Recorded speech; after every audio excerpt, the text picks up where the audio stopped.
I'm tired of being normal. Hey, it's Allie. Welcome back to my channel. And today we are talking about Rise of the Teenage Mutant Ninja Turtles. Now, I know that I technically already have, but I talked about the movie. I have not talked about the show. And very recently, I've seen a lot more people get into the show. And you see, while I'm in my little fandom bubble online, both on Twitter and on Tumblr, the fandom is thriving. The fandom is booming. There are AUs popping up all over the place. Everybody's making fan art, like writings. It's like a very active space on Tumblr and on Twitter. And I assume also on Instagram and TikTok as well. So I'm like saying like, oh yeah, the fandom is doing well. It's booming. So obviously we all must know that Rise is great, right? And then I get a message from my friend. A friend of mine sent me a TikTok, and that TikTok was the finale, like the last episode of the last season that came out, the fight that goes on in that season. Now, I'm only going to play like a little bit of it, mostly because it has copyrighted music, and also because if you haven't seen the show, the build up to that fight in the last episode is amazing. And also the episode itself is really amazing. And he had sent me that TikTok like, oh my God, this is like really cool. Oh my God. And I was like, yeah. Duh, like what? Like I was just like kind of like flabbergasted. I was like, you don't know? Like I just like assumed all of my friends knew and that people know how great this show is, and then I realized like probably not. So that's why I'm here today.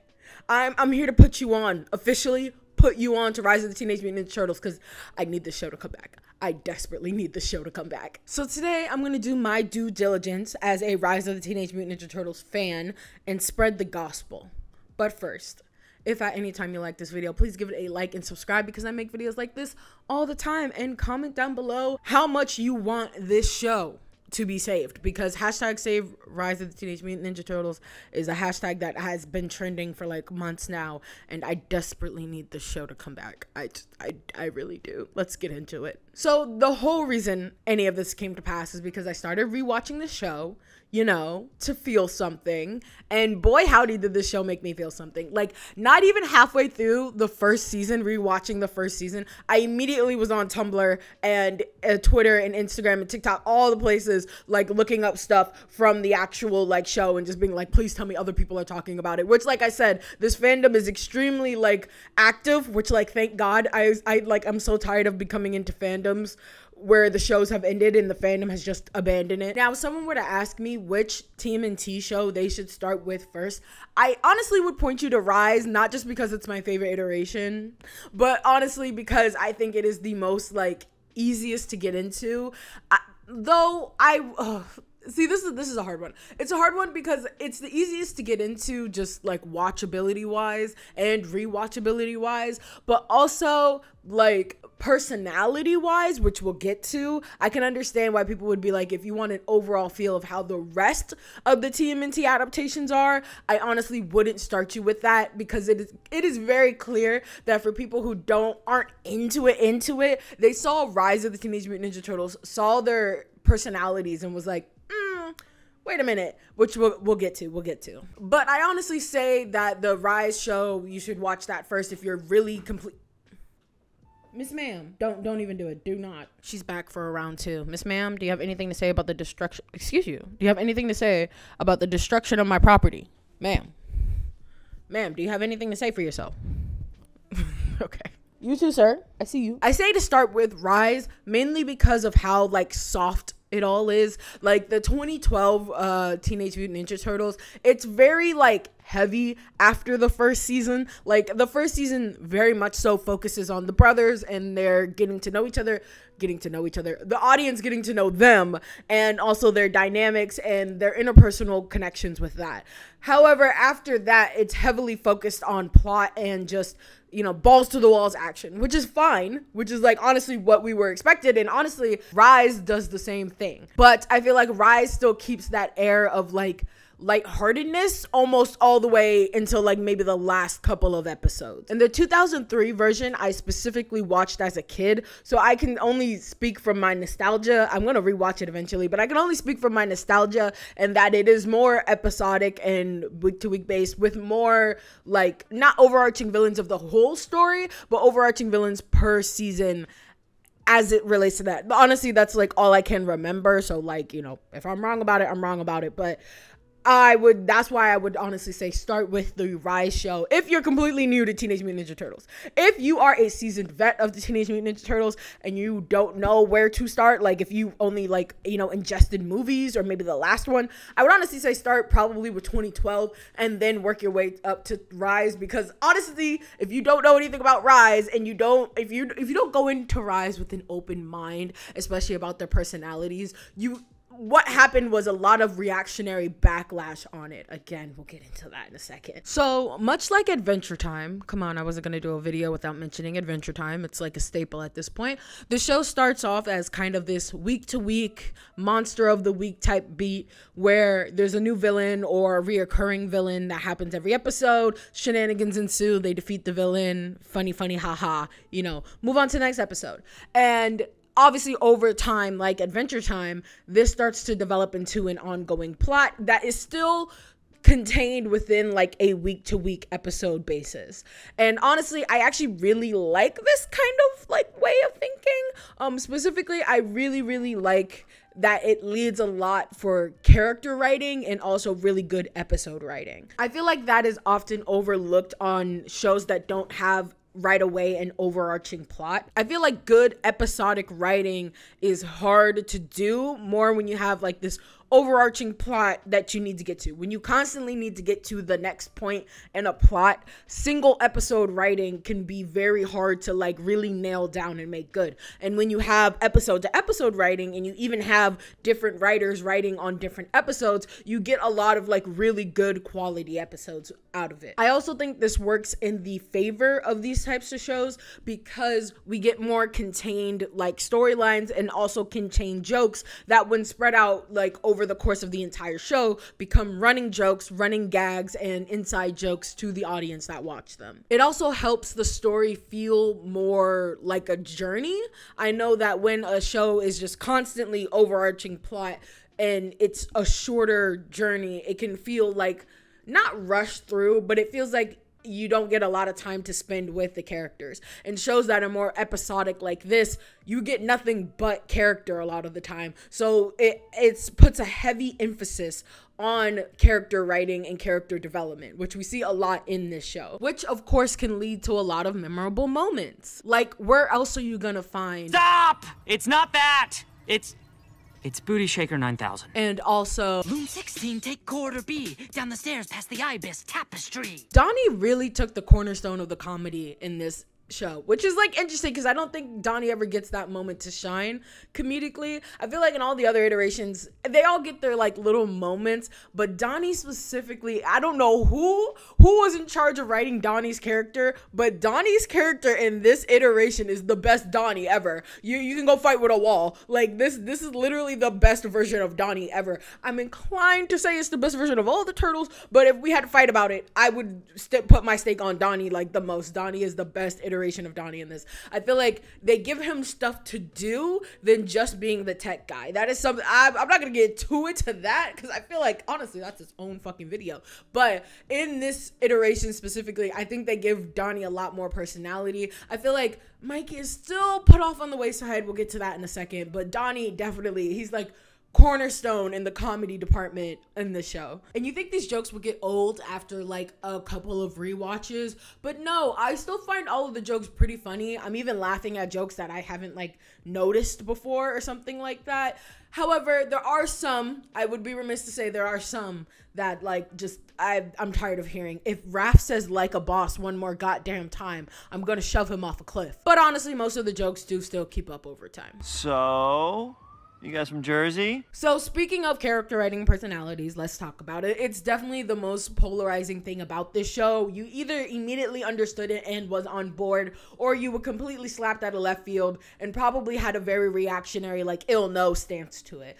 Which, at the time, I have done some research on this because I was really confused because when I started watching the show, I immediately fell in love with all the characters immediately. It was like a shock to see such different personalities, specifically from Leo and Raphael. That's where you will see it like the most out of all the other characters. Like Donnie, yes, but Donnie's is just more of an extension of his character, where Raph and Leo definitely seem like the more like complete 180, quote unquote. Hold on. But I initially did some research because I was like, why are people so upset with this? So this show came out around the same time that Teen Titans Go had already came out and been the big juggernaut that it was, despite many people's like hatred towards it. And I'm not gonna lie, I was that reactionary person who initially had a lot of hatred towards Teen Titans Go. That's another conversation for another day, because I actually, upon retrospect, think that the show is actually pretty funny. I think they should just give the people what they want, which is a Teen Titans reboot, but like that's neither here nor there. But in terms of the show itself, I don't think it's that offensive. I think it's because people were hoping for a Teen Titans reboot at the same time that instead of that, they got Teen Titans Go. Again, another conversation for another day. I you know, if you guys want it, I will make a video about it, because I actually think Teen Titans Go is pretty funny. So to have something of the same look and feel on surface level, that being like Teenage Mutant Ninja Turtles, especially coming off of what was basically the Teen Titan version of the Teenage Mutant Ninja Turtles, the 2012 version, which is a lot darker, a lot more serious. It obviously still holds aspects of comedy within the show, but it's a lot darker and a lot more serious as it relates to Teenage Mutant Ninja Turtles. So to have that, to go from that to basically this bright, funny, sunny version of Teenage Mutant Ninja Turtles, it definitely feels like it got Teen Titan Go'd. I understand it. I understand it. But still, some of y'all, in the way y'all acted about their like fucking personalities, y'all needed to take a seat. Y'all really needed to take a seat. I personally think that if we didn't have these older versions of, you know, the Turtles, we wouldn't have this version. Like, this version, in my opinion, is kind of like, it is what it is, an alternate universe version of these characters. Even the creators and the writers have said this is like a different version. If they were raised differently, if they were put in a different like time and space where the threat of like their lives isn't always looming ahead, or they're younger. Also, like, I think at the beginning of the show, they're like 13 instead of like the usual like 15, 16. Also, Splinter went down a different path in his life, which obviously is going to affect the Turtles as well. So all of that meaning to say that all of these alternate universe things were the culmination to the way that the Turtles are in their personalities, which if you look just a little bit deeper, like just even a slightly bit deeper, you will see that their personalities, especially Leo and Raph's, are very much so still there. So let me take you to school real quick in character writing. Now, y'all like to give Leo, oh, he's the leader, like that's his only fucking personality trait. I beg you to look a little bit deeper in his character. I fucking beg you. I beg you. And you don't even have to look that much deeper. Him being the leader, y'all use that as an excuse for his arrogance. Like, oh, he's arrogant because he's the leader. No, the man is just arrogant. And that does not change coming into Rise of the Teenage Mutant Ninja Turtles. It does not change. Leo in Rise is still very much so arrogant. He's still very much so full of himself. And on the more positive side, he's still a really good strategist. Like, a lot of his plans do go through, no matter how crazy or stupid that they may seem. He still very much so is if you want something done right, you got to do it yourself, which like that's always been a thing with Leo. And also he's a very good like confrontationalist, is that a word? He's very much so like the face of the group. He is the face man. Baron Draxum humbly apologize. They say it constantly throughout the show, like that is who he is. He's the one who is the conversationalist, which leads to him becoming the leader at the end of the show. I don't want to talk about it. I don't want to talk about it. I don't want to talk about. I could make an entire video about how that singular line made me want to throw my computer, and it was the finale of the fucking show, technically. I don't want to talk about it. I don't want to talk that. Oh God. I really don't want to talk about it. But seriously, with all of those personality traits, do you see really any difference between like the last Leo and this Leo, other than the fact that this man makes jokes and he's cocky? Like nothing really changed. Like if you really think about it, nothing has really changed other than the humor. Like he just makes jokes now. He's still arrogant and he's still a little preppy jock, but the creator had said that this is Leo unburdened with the burden of leadership, basically. And you can see that. And also not being the oldest. I think Leo is the oldest in all of the other iterations where they're not exactly the same age. He is the oldest in all of these iterations. for him not to be the oldest in this iteration and also to not be the leader, he is a lot more laid back. He's a lot less uptight. And that's like the only difference I can see. Because if you really take a look at like all the past Leos, they all have the same fucking personality. It's just this one doesn't have to be the leader. He doesn't have to worry about that. He hasn't had to worry about that since fucking birth, so he doesn't have a fucking stick up his ass. I'm sorry. Cause I'm a Raph stan. Hello. I am a Raph stan. Raph has always been my favorite Teenage Mutant Ninja Turtles, so I will always be in that man's corner. So I had the biggest beef with Leo for no reason, bro, for like years, because I was like, if you don't leave my mans alone. Anyway, speaking of Raph, we could talk about Raph too. In this show, seemingly in Rise, he is a lot less aggressive. But if we take a deeper look, we can see that they're very much the same. They're very much the same, other than the anger part of things to say. Raph in Rise is still very much so a fight first, ask questions later. He kind of dumb. I love my baby, but he kind of dumb. And he can't really come up with really good strategies in terms of like plans. He does sometimes, but his plans are still very much so, we're going to go smash things. Like Leo, do the thing that you do. Donnie, do the thing that you do. And we're just going to smash things. That doesn't mean that he doesn't have his moments, especially within Rise. I recently just started season 2. I'm like halfway through. Actually, I'm on episode 7, so I really am slated to finish the show today. But the second episode of season 2, which should be the, like, do you wouldn't think that should be the season premiere? Like, I don't know.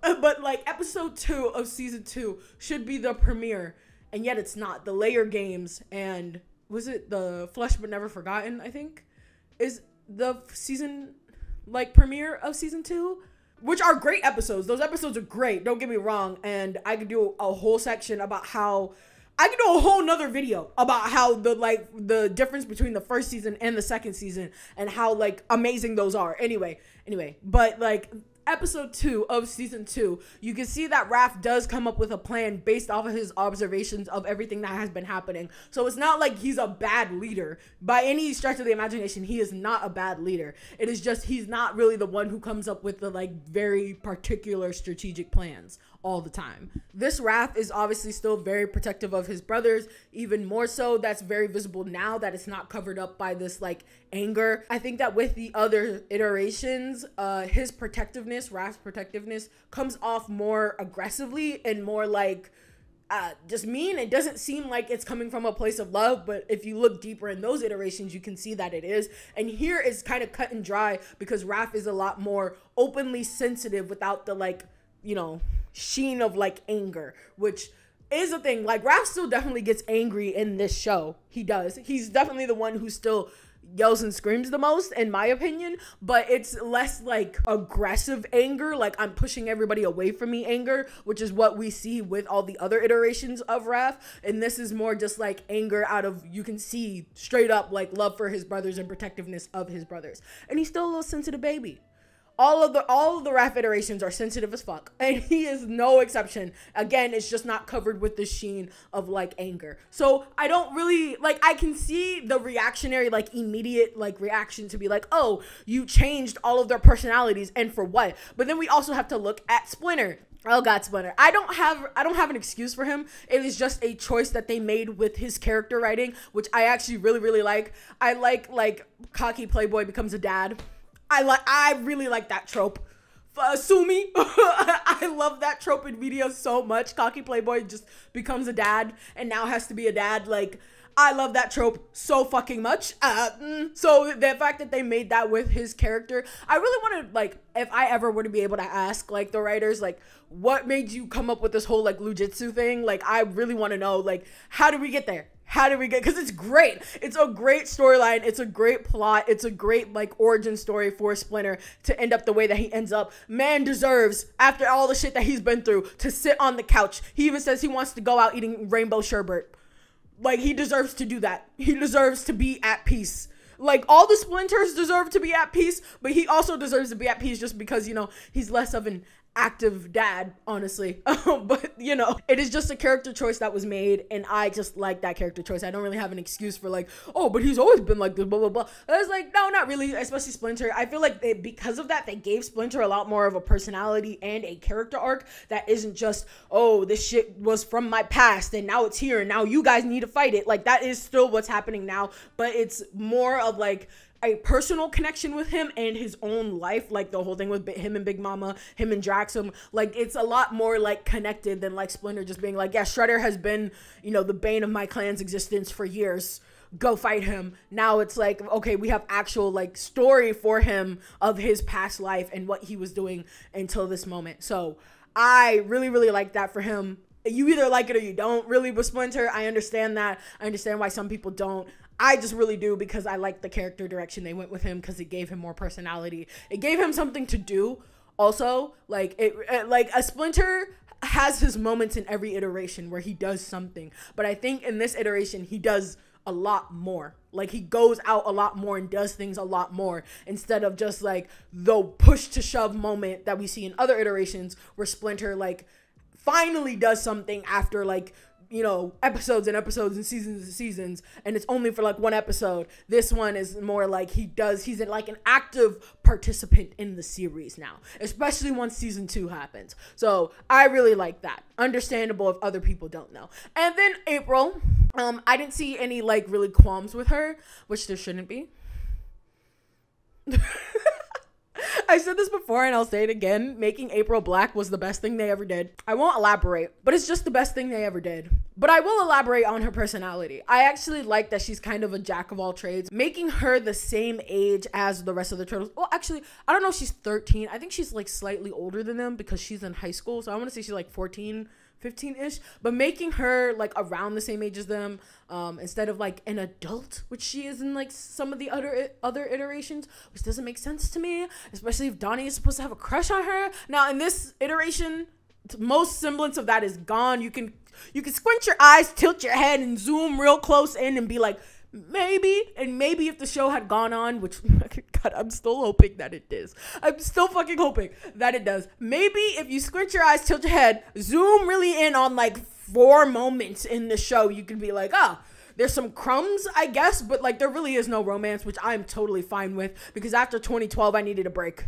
Donnie needed to stand the fuck up. Stand up, brother. Stand up. But anyway, back to her personality, though. I like that she's a jack of all trades. She kind of like, I like that they kind of emphasize she obviously has a love of journalism and stuff, but she also just knows how to do things. Like, she just has a bunch of like licenses, like a crane license. She has worked so many jobs, and the fact that she can't really keep a job, I kind of like that part of her personality too. I wish they would have gone a little bit deeper. The fact that like that one episode she had with Splinter where she felt like a failure and she's not really good at anything, I wish they would have kept going with that. Like, obviously it got, because it's a kid's show, it got solved at the end of the episode where she's just like, yeah, I can do stuff, blah blah blah. But I wish they would have continuously showed her fight against that kind of narrative she has in her head, and to be able to find something that she actually likes, because obviously journalism and stuff is something that she likes and she's probably really good at, because April O'Neil. So that they could have like pushed that a little bit more and been like, okay, she's like,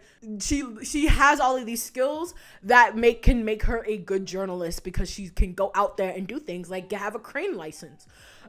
You know, she got a crane license. She could do something with that. I don't know. But yeah, I really love her character for numerous of reasons, not just her skin color, obviously. I love her for numerous of reasons. I love that she's an adrenaline junkie. I love that she's just really cool. I like that she's cool. I've always really liked April's. I thought that they were cool. 2012 April got on my nerves. I'm sorry. But that's why I need Donnie to stand up, because 2012 April really fucking got on my nerves. But anyway, I really like her. I think she's really cool. She's always been like the highlight for me for a lot of TMNT iterations. So I'm glad that this one really let her shine and gave her her own moments. Casey. Oh God, I love Casey. I know that they were going somewhere with Casey being like, if you haven't watched the show, I'm going to leave it there. I don't want to spoil anything for you, but Casey is not in a majority of the show, and Casey shows up at the very, very end of the show. And then also there's a separate Casey in the movie, and the original Casey isn't in the movie, which I don't get why. I don't know why. Could they not hire the voice actor that day? Don't know what's up. I don't really want to spoil it, but if you know, you know, right? And it is very clear, because this Casey shows up at the end of season 2, that they were gonna go somewhere. That was going somewhere.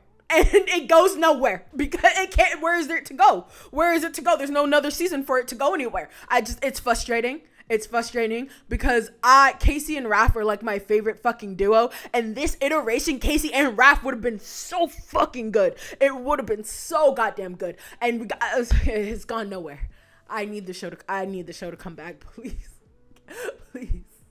Bro, I don't know if it's too late, but please. But back to the turtles. Yeah, Leo's insecurity complex is still there.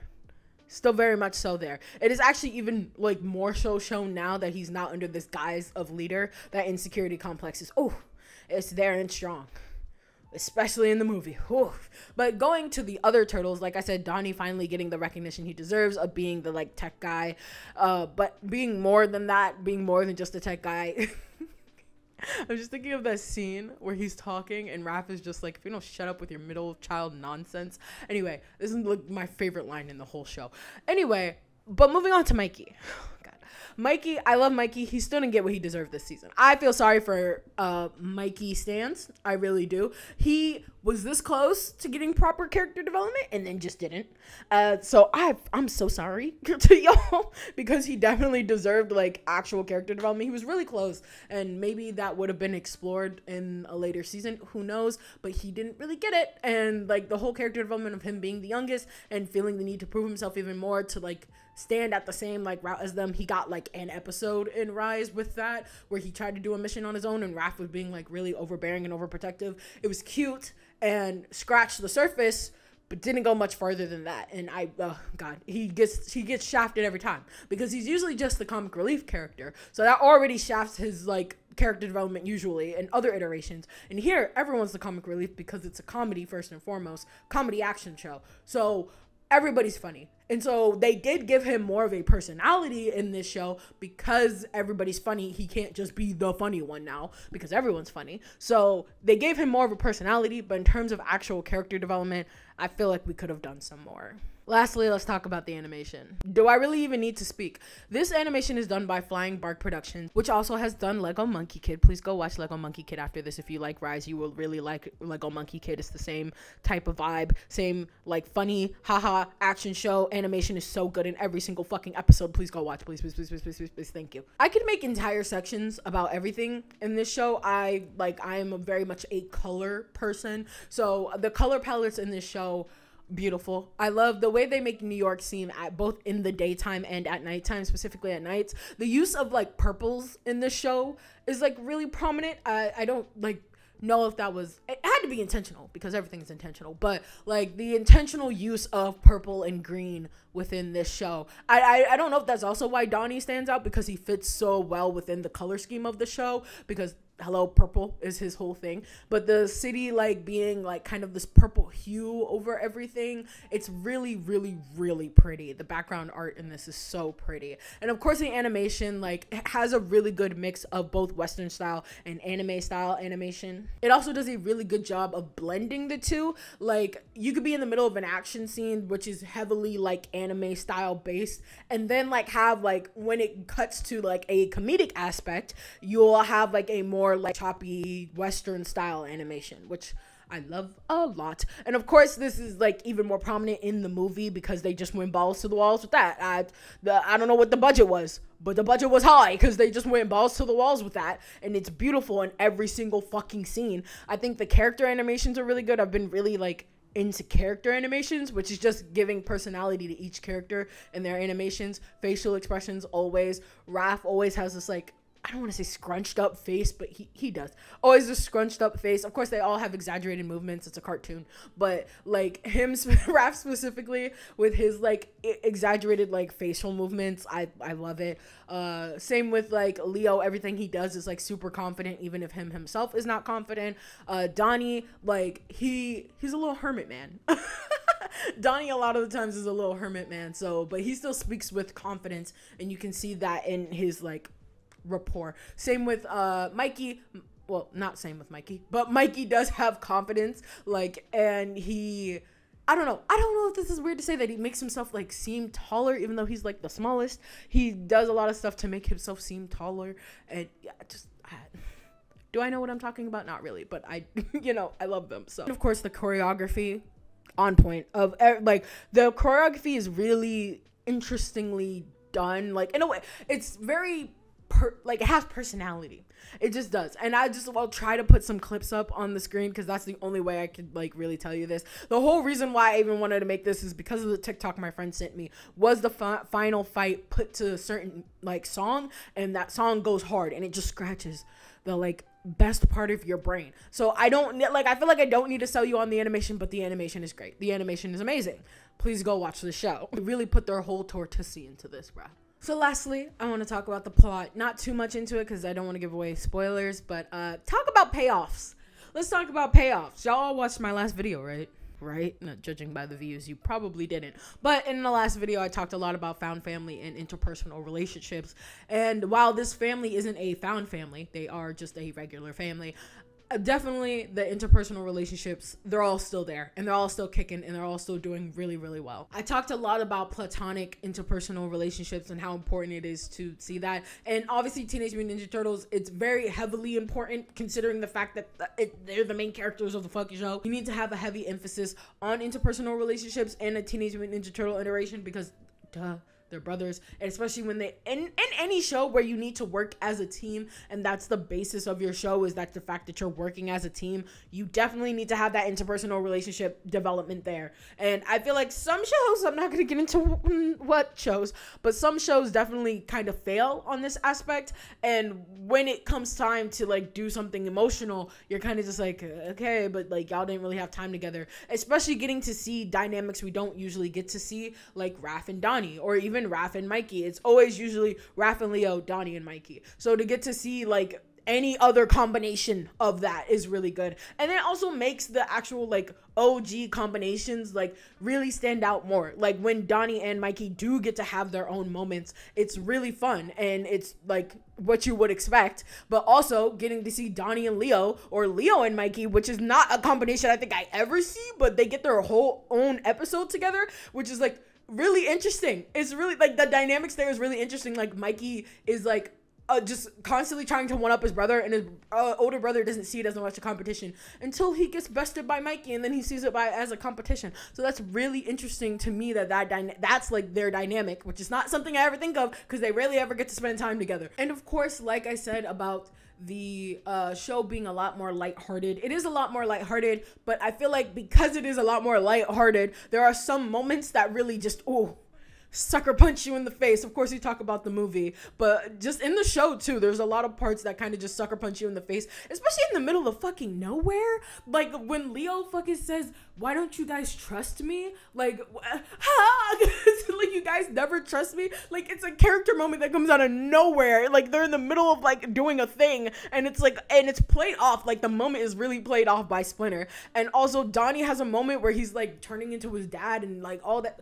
Like, it's played off as a joke in the moment, but then you kind of sit there and you're like, wait a minute, pause. Can we rewind back to that when Leo is like, has to ask Raph if he trusts him?